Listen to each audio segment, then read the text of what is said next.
باب البقی کی طرف تو وہ تیسرا پورشن آ جاتا ہے جالیوں کا، اس کے اوپر ختم نبوت والی آیت لکھی ہوئی ہے، ما کان محمد ابا احد من رجالکم ولکن رسول اللہ وخاتم النبیین.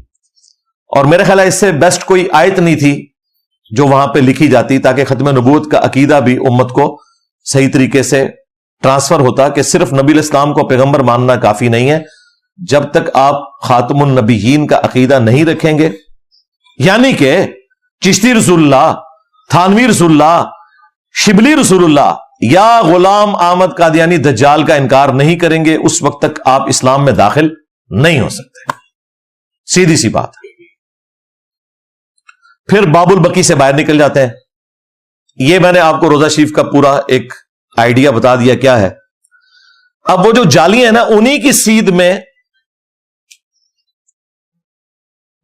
اللہ کے محبوب علیہ السلام کا وہ محراب نبوی ہے جہاں آپ علیہ السلام نماز پڑھایا کرتے تھے، وہیں پر آپ کا ممبر لگتا تھا، جس کے لیے فرمایا گیا کہ میرے گھر سے ممبر تک یعنی قبر رسول سے ممبر رسول جنت کا ٹکڑا ہے. لیکن بعد میں اس کے بعد مزید 3 صفحے قبلہ شریف کی طرف ایڈ کر دی گئیں تاکہ تھوڑی سپیس مل جائے. پلس یہ کہ جہاں نبی علیہ السلام کھڑے ہوتے تھے نا، اب اس محراب کو انہوں نے اس کے اوپر نا ایک دیوار بنا کے اسے احتراماً جو ہے اس دیوار کے نیچے لے لیا ہے ایک یادگار کے طور پر. اور وہ محراب اس وقت ریاض الجنہ کے اندر آتا ہے. وہاں پر مسجد نبوی کا امام کھڑا نہیں ہوتا، مسجد نبوی کا امام جو ہے اس سے 3 صفحے آگے جا کے پھر محراب نیا جو باہر مین والی دیوار جس کے باہر آپ کو گاڑیاں نظر آئی ہیں وہاں پہ کھڑا ہوتا ہے. اور یہ سیدنا عثمان غنی رضی اللہ تعالیٰ عنہ کے دور میں ہی ہو گیا تھا. بہرحال یہ جو روزہ شریف والا پورشن ہے یہ عمر بن عبدالعزیز کے دور میں مسجد نبوی کے ساتھ ایک انٹیگرل پارٹ کے طور پر بن گیا. اس سے پہلے یہ الگ سے تھا، یہ نبی اسلام کا گھر مبارک تھا، مسجد نبوی تو اس وقت چھوٹی سی تھی. تو وہ محراب نبوی صلی اللہ علیہ وآلہ وسلم اس وقت جالیوں کی سید میں پہلے وہ محراب آتا ہے یعنی ریاض الجنہ، اور پھر ریاض الجنہ جب اینڈ ہوتا ہے تو وہ جالیاں آتی ہیں. یہ سارے کا سارا آپ کو میں نے نقشہ بتا دیا، آپ تصاویر میں بھی دیکھیں گے، میں ساتھ ساتھ اٹیچ کر دوں گا، ویسے بھی آپ کو آئیڈیا ہو جائے گا. اب وہ جو آیات لکھی ہوئی ہیں جالی شریف کے اوپر،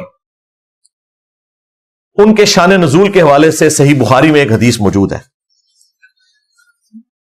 عبداللہ ابن ابی ملیکہ تابعی کہتے ہیں قریب تھا کہ اس مخلوق کے 2 بہترین لوگ برباد ہو جاتے، جبکہ انجانے میں انہوں نے آپس میں گفتگو کرتے ہوئے رسول اللہ سے اپنی آواز کو بلند کر دیا صلی اللہ علیہ وآلہ وسلم. اور وہ برباد ہو جانے والے لوگ اگر وہ برباد ہو جاتے وہ کوئی عام لوگ نہیں تھے، وہ ابو بکر اور عمر تھے رضی اللہ عنہما وعلیہم السلام. تو جناب باقی بابت شاہی کوئی نہیں.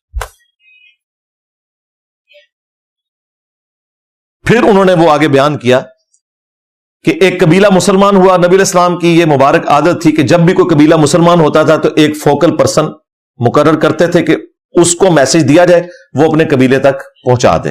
قبائلی سسٹم میں اسی طریقے سے ہوتا ہے. تو حضرت ابو بکر نے مشورہ دیا کہ یا رسول اللہ یہ فلاں شخص زیادہ موزوں ہے.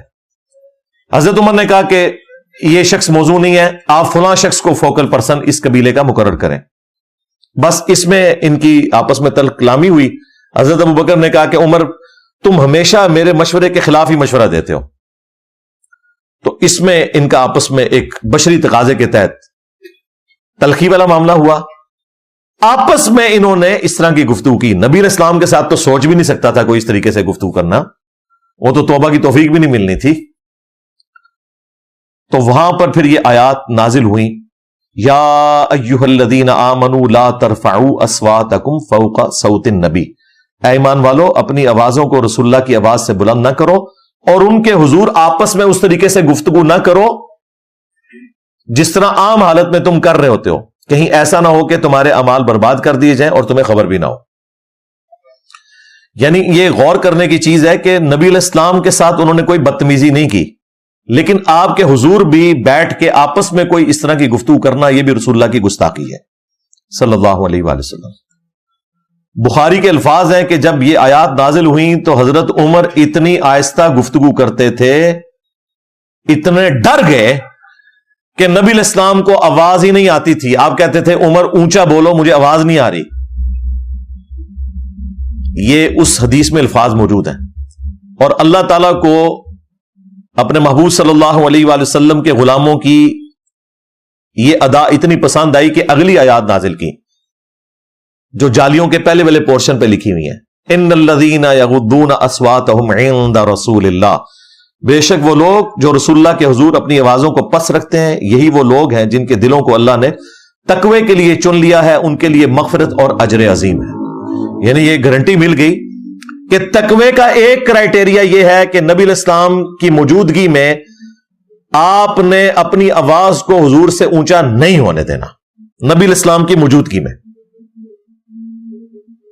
اس کا مطلب ہے کہ جن لوگوں نے یہ فراڈ مچایا ہوا ہے کہ نبی علیہ السلام ہماری محافل میں تشریف لے آتے ہیں اور وہاں پہ چیخ چیخ کے وہ اونچی نعتیں پڑھ رہے ہوتے ہیں اور نعرے لگا رہے ہوتے ہیں، تو وہ سیدھے گستاخ ہیں.